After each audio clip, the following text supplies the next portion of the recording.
kenapa orang masyarakat itu menggunakan kendaraan pribadi ya karena tidak adanya opsi kendaraan umum gitu. Betul. Nah itu terpanjang di dunia. Kalau sekarang kan cuma seperti odong-odong tuh. Parah banget Pak, udah kanker stadium 4 mungkin ya kalau dalam penyakit gitu. Kota yang baik bukan ketika warga miskinnya membeli kendaraan pribadi, tapi ketika warga kayanya menggunakan transportasi publik. Gitu. Berapa nilai dari 1 sampai 10 untuk Transjakarta? Salah satu gerakan yang kita buat itu ya kita bikin peta.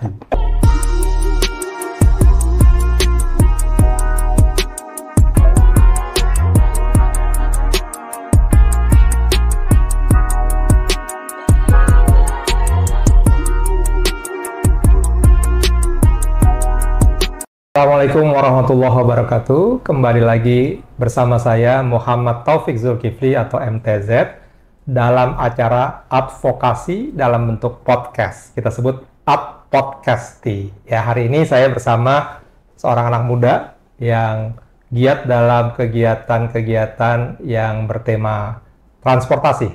Ya, beliau punya komunitas dan lain-lain. Kita perkenalkan langsung saja, memperkenalkan diri Bang Irham. Ya, baik. Terima kasih Pak Taufik.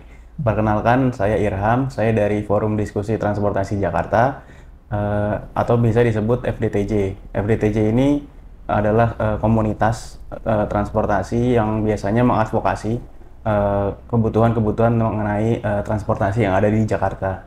Jadi Forum Diskusi Transportasi Jakarta, FDTJ. Jadi itu salah satu hal yang penting ya untuk sebuah kota, yaitu tentang transportasi, dan kita temanya hari ini itu tentang transportasi ya. Siapa? Tapi dikaitkan dengan kedudukan Jakarta yang sekarang sudah bukan ibu kota dengan Undang-Undang Nomor 2 Tahun 2024. Statusnya sekarang namanya Provinsi Daerah Khusus Jakarta, langsung nggak pakai ibu kota. Ibu kotanya hilang ya Pak. Ibu kota hilang. Nah, salah satunya adalah Jakarta nanti akan diberikan kewenangan khusus untuk menangani masalah perhubungan.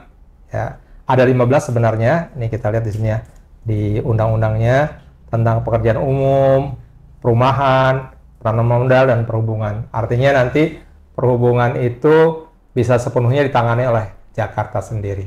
Nah, saya balik ke Irham. Menurut Irham, apa yang paling penting untuk perhubungan atau transportasi di dalam sebuah kota? Iya, ya. Kalau menurut saya gitu ya, berdasarkan pengalaman yang sudah saya jalani gitu, keliling-keliling Jakarta, sebenarnya ada, kalau kita lihat ini, pembangunan ini hanya berdasar moda yang ada di darat, Pak. Karena kan ada jalan raya, itu ada Transjakarta gitu ya, ada angkot. Terus untuk berbasis rel ada kereta gitu ya, ada MRT, ada LRT, ada KRL. Nah, kayaknya Jakarta nih belum melihat peluang yang ada di transportasi air, Pak. Air atau transportasi sungai gitu. Mungkin bisa pertama pilot project itu di teman-teman kita atau penduduk yang ada di kawasan Kepulauan Seribu, Pak. Oh, Seribu berarti ke sana. Ya, karena kan sekarang kalau yang saya tahu gitu ya, berdasarkan kebetulan saya waktu itu magang juga Pak di Dewan Transportasi Kota Jakarta. Saya mendapatkan kesempatan untuk melihat langsung bagaimana transportasi di warga warga Pulau Seribu. Nah, ternyata mereka itu masih menggunakan speedboat yang disediakan oleh Dishub sebenarnya. Tapi itu kalau nggak salah berjadwal dan cuma ada beberapa kali perjalanan gitu setiap harinya. Jadi kalau misalnya mungkin bisa dibuat Water Jakarta misalnya atau semacamnya, itu kayaknya menurut saya bahkan lebih baik gitu Pak. Transjakarta di water ya, di laut, di air ya. Tapi kalau sungai Jakarta nggak terlalu banyak, jadi artinya tidak bisa menjangkau daerah yang banyak. Iya sih betul, tapi setahu saya waktu itu pernah diuji coba di zamannya, kalau nggak salah zamannya Pak Fauzi Bowo ya, bukan? Fauzi Bowo atau Sutioso. Itu ada namanya Waterway. Itu waktu itu uji coba dari Halimun, dari Manggarai ke Duku Atas, kalau nggak salah tuh, Sudirman situ. Nah, kalau nggak salah evaluasinya ternyata airnya itu justru surut, jadi kapalnya itu nggak bisa jalan karena airnya ini surut. Dan ada juga beberapa hal lain ya, kayak sampah-sampahnya itu kalau sekarang. Berarti berkaitan dengan lingkungan hidup nih, ya, bagaimana kita menjaga sungai kita. Tapi sekarang kita balik lagi ke yang sudah ada ya. Jadi antara yang berbasis jalan raya dan kemudian yang berbasis rel gitu ya. Sebenarnya bagusan mana? Basis jalan raya atau rel? Kalau menurut Ya, kalau kita bandingin dengan negara tetangga gitu ya, Singapura, mereka membangunnya berdasarkan berbasis rel. Karena kalau rel itu kan kepastian waktu tempuhnya terjamin, terus waktu tunggunya terjamin gitu ya. Tapi pendekatan yang dilakukan oleh Jakarta sedikit berbeda karena karena Jakarta ini ingin membangun jalan jaringan transportasi yang masif, tapi dengan biaya yang cukup murah gitu, cukup terjangkau. Untuk membangun 1 kilometer LRT, ya kereta satu kilometer tuh kalau nggak salah 1 miliar atau lebih gitu ya Pak. Kalau Transjakarta nih lebih murah, jauh lebih murah, bahkan 5-10 kali lebih murah gitu. Jadi mungkin Jakarta membangunnya berdasarkan jalan, karena kalau kereta kan harus membangun relnya dulu, stasiunnya lagi. Kalau jalan ya tinggal jalan, dikasih separator, dibikin halte gitu. Kalau nggak salah Transjakarta rutenya atau lintasannya paling panjang sedunia. Betul Pak.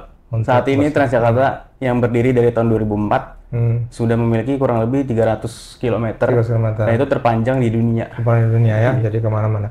Nah cuman masalahnya adalah, ini dibicarakan juga di Dewan ya, bahwa dengan kita memakai badan jalan sebagai alat transportasi publik itu menimbulkan kemacetan gitu ya. Gimana menurut Irham seperti itu? Iya, memang kalau kita ngelihat dari awal tahun 60-an gitu ya, pembangunan itu mengutamakan kendaraan pribadi, mobil. Kalau misalnya kita ngelihat dulu ada tram, ada bis tingkat gitu ya, terus kemudian dihapus menjadi bis Metro Mini, Kopaja. Kemudian saat ini kita baru melek lagi, ada pembangunan MRT gitu ya, yang kemarin baru selesai 2019. Terus LRT Jakarta yang baru 5,6 kilo ya, cuman itu sepotong. Iya, yang sebenarnya kalau kita melihat pembangunan jalur transportasi, ya memang harus ada yang dikorbankan gitu ya. Pengguna kenapa orang masyarakat itu menggunakan kendaraan pribadi ya karena tidak adanya opsi kendaraan umum gitu. Ya memang kita telat berapa puluh tahun, tapi setidaknya kita menuju ke arah sana Pak. Jadi ya mungkin ada opsi-opsi lain, mungkin kalau misalnya naik kendaraan umum waktu tempuhnya bisa lebih cepat atau mungkin lebih murah gitu. Jadi orang akan terpaksa untuk pindah ke transportasi umum gitu. Iya, itu yang belum dicapai di Jakarta ya. Jadi maksudnya saya dari rumah ke kantor itu ada pilihan untuk memakai Transjakarta, tapi waktunya bisa 3 kali lipat dari itu Pak. Rutenya nggak efektif. Tapi kemudian yang saya ingat adalah ada perkataan dari wali kota Bogota dulu ya, bahwa sebuah kota yang baik adalah bukan kota yang warganya berlomba-lomba untuk memberi kendaraan pribadi, ya, membeli mobil, motor gitu. Warga miskinnya gitu ya, warga miskinnya membeli mobil dan motor, itu bukan kota yang baik. Tapi ketika warga kayanya itu beramai-ramai naik transportasi publik. Jadi note-nya itu, kota yang baik bukan ketika warga miskinnya membeli kendaraan pribadi, tapi ketika warga kayanya menggunakan transportasi publik gitu ya. Cuman kalau misalnya masuk transportasi publik atau transportasi umum, berarti kan memang tadi ya disyaratkan bahwa dia harus bagus ya transportasi publiknya ya. Sejauh ini menurut Irham, berapa nilai dari 1 sampai 10 untuk Transjakarta dalam hal keamanan, dalam hal kenyamanan, dalam hal waktu tempuh terutama ya? So kalau sekarang mungkin dari 1 sampai 10 gitu ya Pak. Ya. Mungkin ada di 7 mungkin. 7 ya. Kalau LRT sama MRT nggak bisa dibandingin ya, karena dia baru sepotong ya, baru sepotong.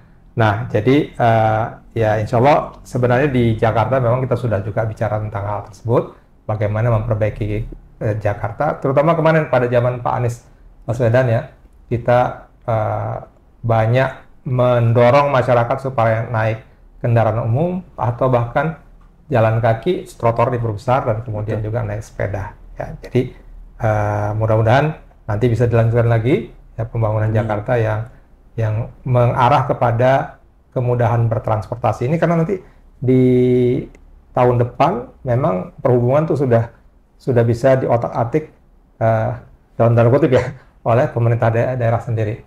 Nah, salah satunya, nah ini saya mau tanya sama anak muda nih, Irham. Salah satunya nantinya DKI bisa, atau bukan DKI, DKJ ya, Daerah Khusus Jakarta, bisa membuat peraturan dibolehkan oleh undang-undang untuk memberikan pembatasan usia pada kendaraan yang ada di Jakarta. Ya, dan kemudian bisa juga membuat pembatasan kepemilikan. Jadi misalnya mobil yang ada di Jakarta harus yang usianya dari 0 sampai 10 tahun. Menurut Irham gimana? Ya kalau saya sebagai warga Jakarta, terus kemudian saya menggunakan transportasi umum, saya menyambut baik langkah yang ada di Undang-Undang DKJ tadi gitu. Karena memang kalau kita lihat kepadatan kendaraan pribadi yang ada di Jakarta tuh udah parah banget Pak, udah kanker stadium 4 mungkin ya kalau dalam penyakit gitu.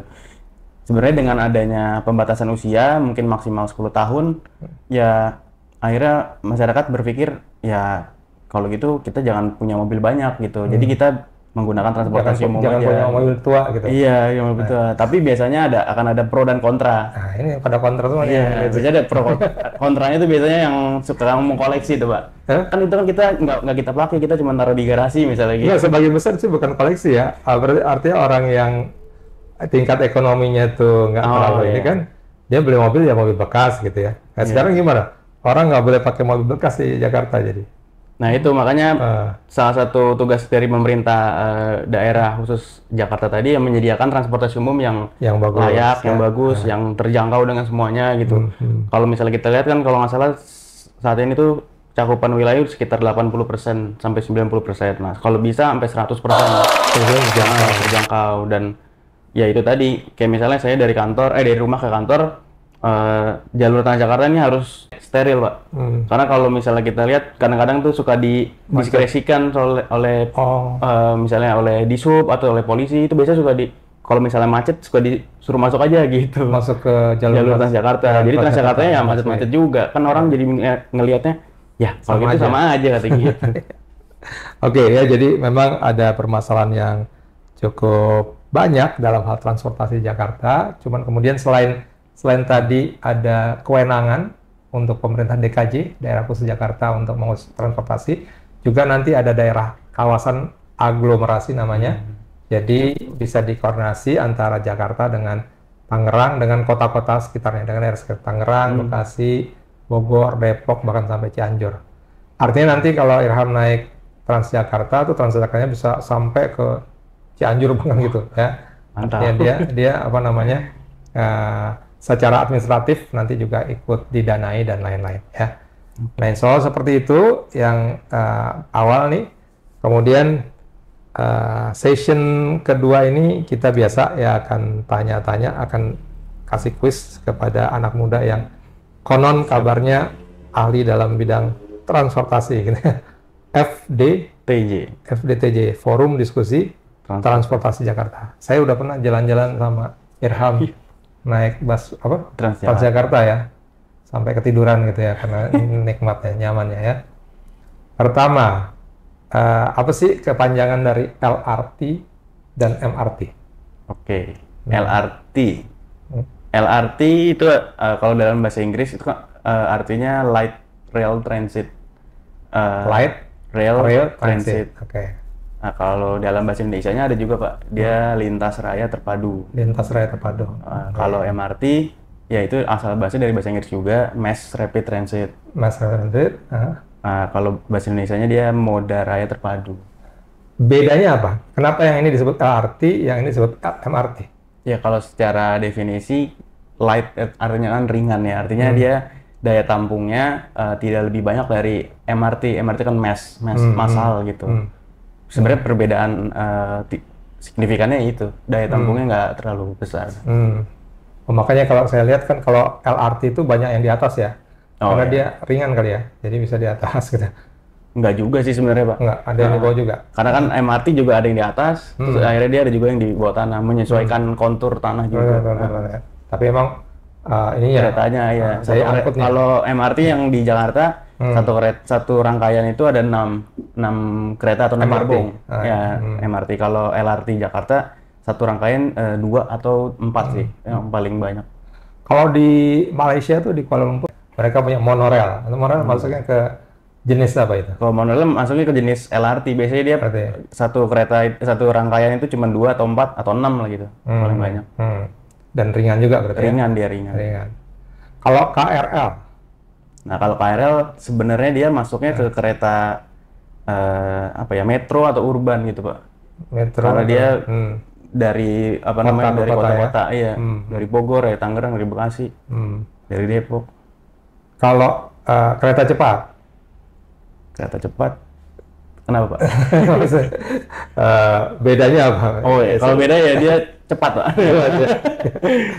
Kalau yang di Jakarta tuh, Jakarta Bandung dia kecepatannya bisa sampai 350 kalau nggak salah. 350 ya? 350. Sebenarnya bisa sampai 400, tapi di limit sampai 350. Kenapa kalau 400 jadi terbang ya? Keamanan mungkin, Pak. Cuman di Jakarta, Indonesia baru sepotong itu ya? Iya, Jakarta Bandung. Tapi kalau di Jepang misalnya itu udah di mana-mana Shinkansen. Kira-kira di zamannya Irham nanti, kan ini kan perpindahan ibu kota tuh sampai 2045 ya? Iya. Kira-kira kalau ntar kan Irham nih yang jadi anggota DPRD, yang jadi anggota DPR, jadi Menteri Perhubungan. Waduh.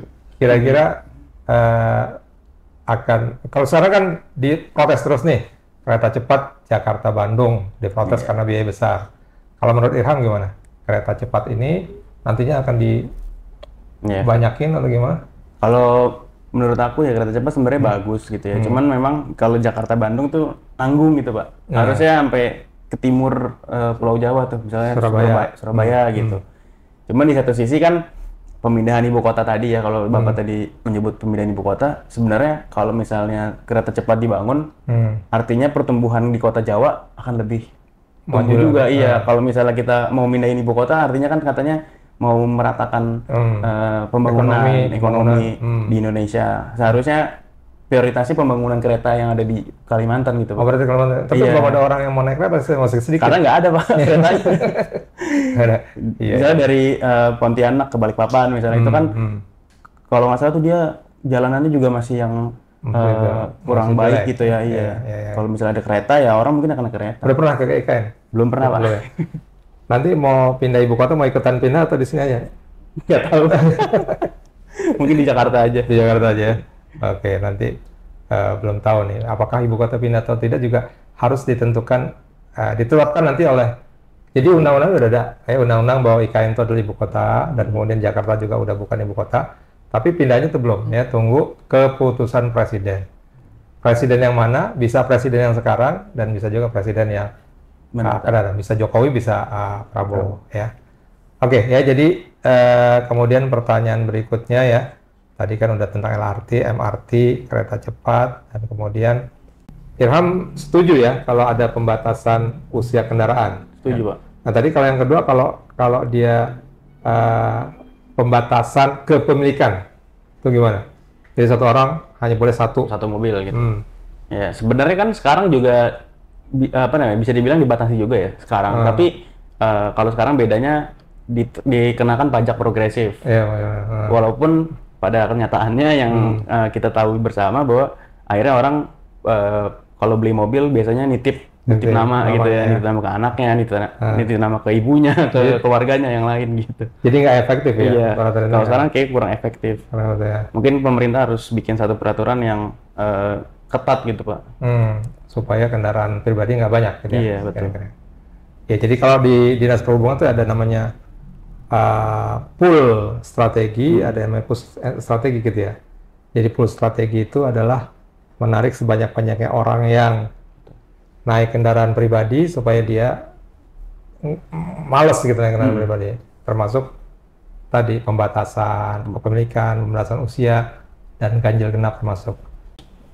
Push itu menekan orang masuk ke kendaraan umum ya. Oke ya, jadi seperti itu kira-kira, dan tadi ada tambahan dari Irham tentang air ya, pelayaran dan lain-lain. Karena ini namanya podcast jadi advokasi lewat podcast. saya ingin tanya kepada Irham ya tentang apa yang perlu diadvokasi, apa yang perlu dibenahi dari Jakarta, wabil khusus masalah-masalah transportasi. Mungkin ada masalah. Ya, paling kalau satu hal yang lagi di-highlight sama warga Jakarta ini tentang pembangunan LRT, Pak. LRT Jakarta. Kan kemarin itu sudah dibangun dari kawasan Kelapa Gading, Pegangsaan 2, sampai ke Rawamangun di Velodrome. Nah, karena kan pembangunannya dari Velodrome nyambung ke Manggarai. Gitu ya. Tapi kenapa nggak dibangun sampai Duku Atas, Pak, gitu? Karena di Duku Atas itu kan ada MRT, ada kereta bandara, ada Transjakarta, ada ya di situ kan jadi simpul atau pusat apa ya kayak transport hub-nya gitu loh, Pak. Kalau misalnya ke Manggarai ya sebenarnya baik juga, tapi nanggung gitu, Pak. Kenapa tuh, Pak? Ya, mungkin boleh. Kendalanya kemarin hanyalah apa namanya masalah dana ya. Jadi memang jadi kalau sejarahnya LRT itu kan pembangunannya juga tidak didasari pada kepentingan awal itu untuk memperbaiki transportasi. Jadi awalnya itu LRT Jakarta dibuat dari Rawamangun ke Kelapa Gading, Velodrome ke Pegangsaan atau Kelapa Gading, itu karena untuk mendukung Asian Games gitu ya, 2018. Jadi kira-kira pengen pamer lah gitu ya, Indonesia juga udah punya nih LRT. Ya, terus kemudian jadi nanti kan di situ di Velodrome kan ada hajatan, salah satu hajatan ada Asian Games. Jadi dibangunlah nanti ke Kelapa Gading karena nanti orang-orang yang belanja gitu di Kelapa Gading gitu kan. Jadi seakan-akan alasan itu bukan alasan yang utama ya untuk menghindari kemacetan dan lain-lain.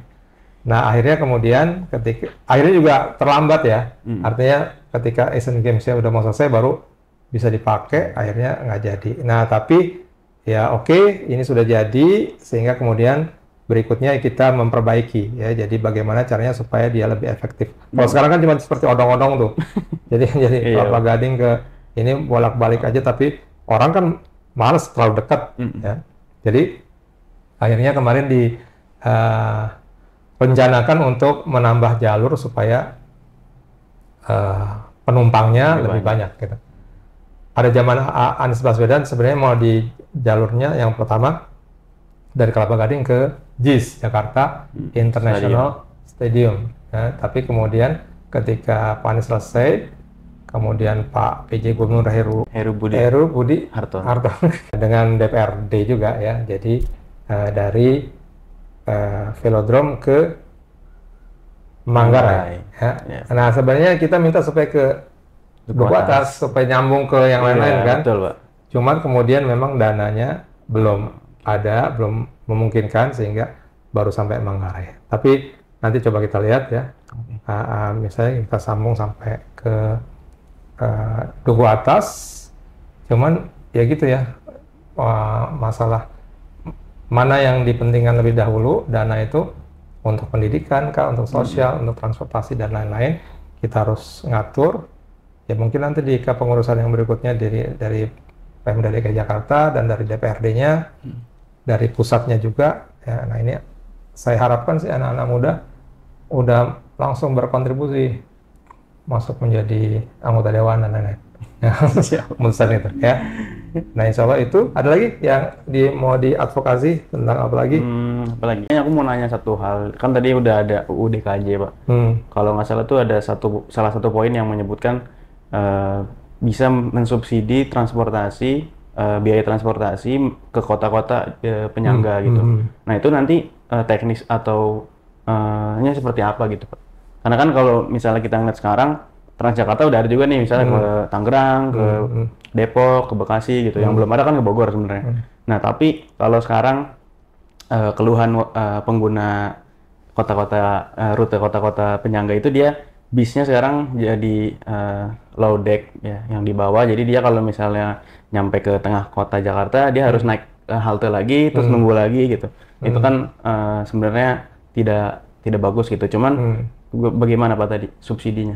Jadi ketika nanti dia ada daerah atau kawasan aglomerasi, maka pembangunan Transjakarta misalnya memang distandarkan Jadi dari Jakarta ke Tangerang atau ke Bekasi, ke Depok, haltenya atau tadi ketinggian dari ininya itu dia harus bisa distandarkan, karena jadi urusannya kalau sekarang kan memang urusan pembangunan yang di Jakarta pakai APBD Jakarta. Iya. Terus kemudian kalau di Bogor atau di Depok ya berarti kan anggaran dari sana. Nah, ini terkendala. Nah, dengan adanya aglomerasi nanti terkoordinir.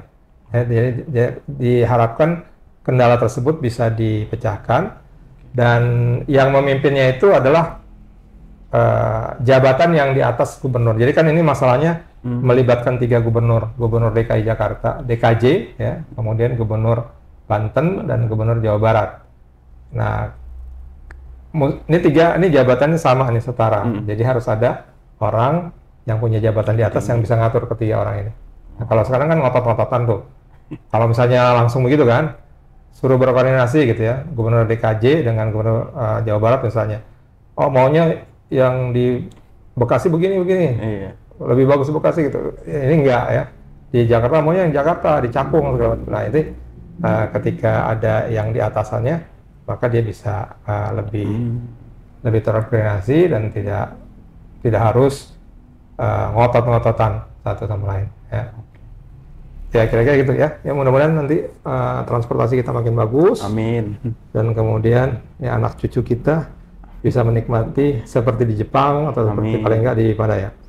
Singapura gitu ya. Transportasi baik dan kemudian maju Jakarta. Jadi setara dengan kota lain. Jadi salah satu tagline dari undang-undang ini menjadikan ketika Jakarta sudah bukan ibu kota, Jakarta tetap menjadi kota yang lebih maju, yaitu kota global dan pusat perekonomian nasional. Nah, jadi mudah-mudahan lebih bagus. Ya.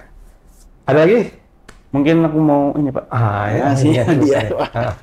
Ini aku bawa peta Pak. Boleh. Coba diterangkan, ini apa nih? Iya.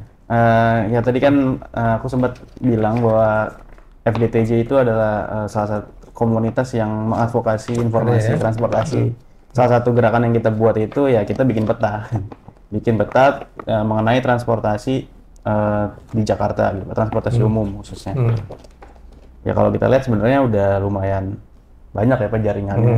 Cuman kan memang ini kan yang apa namanya, yang dilewati ya masih kawasan-kawasan yang ada jalurnya. Tapi kalau misalnya kayak di daerah Jakarta Utara, di dekat-dekat Bekasi itu kan masih kosong. Ini juga masih kosong gitu. Yang buat FDTJ yang buat ya. Betul. Berarti kan sering berubah tuh. Ketika ada perubahan gimana? Ya biasanya kan kalau misalnya ada perubahan kita update antara per sebulan, 1 bulan gitu, atau per 2 bulan, atau per 3 bulan. Biasanya kita selalu update. Kayak kemarin itu halte Transjakarta kan berubah, perubahan nama banyak sekali itu. Nah kita update juga di sini, gitu. Berarti emang ada ahlinya ya di FDTJ? Ada timnya. Timnya ya, bikin gini. Ya. Bisa didapatkan di mana? Bisa kalau untuk digitalnya bisa di-download di website kita transportforjakarta.com atau di transportforjakarta.com atau di link situs resminya Transjakarta juga ada, transjakarta.co.id /peta strip rute itu juga ada Pak. Dan kalau di yang kayak gini yang fisik yang fisik itu ada di semua halte maupun di stasiun yang ada di Jakarta, transportasi di Jakarta. Dan biasanya kalau yang peta pocket ini, peta sakunya, kita bagiin khusus di acara-acara gitu. Jadi kalau misalnya teman-teman pengen peta ini bisa follow Instagram kita di Transport for Jakarta. Nanti kita infoin misalnya ada acara.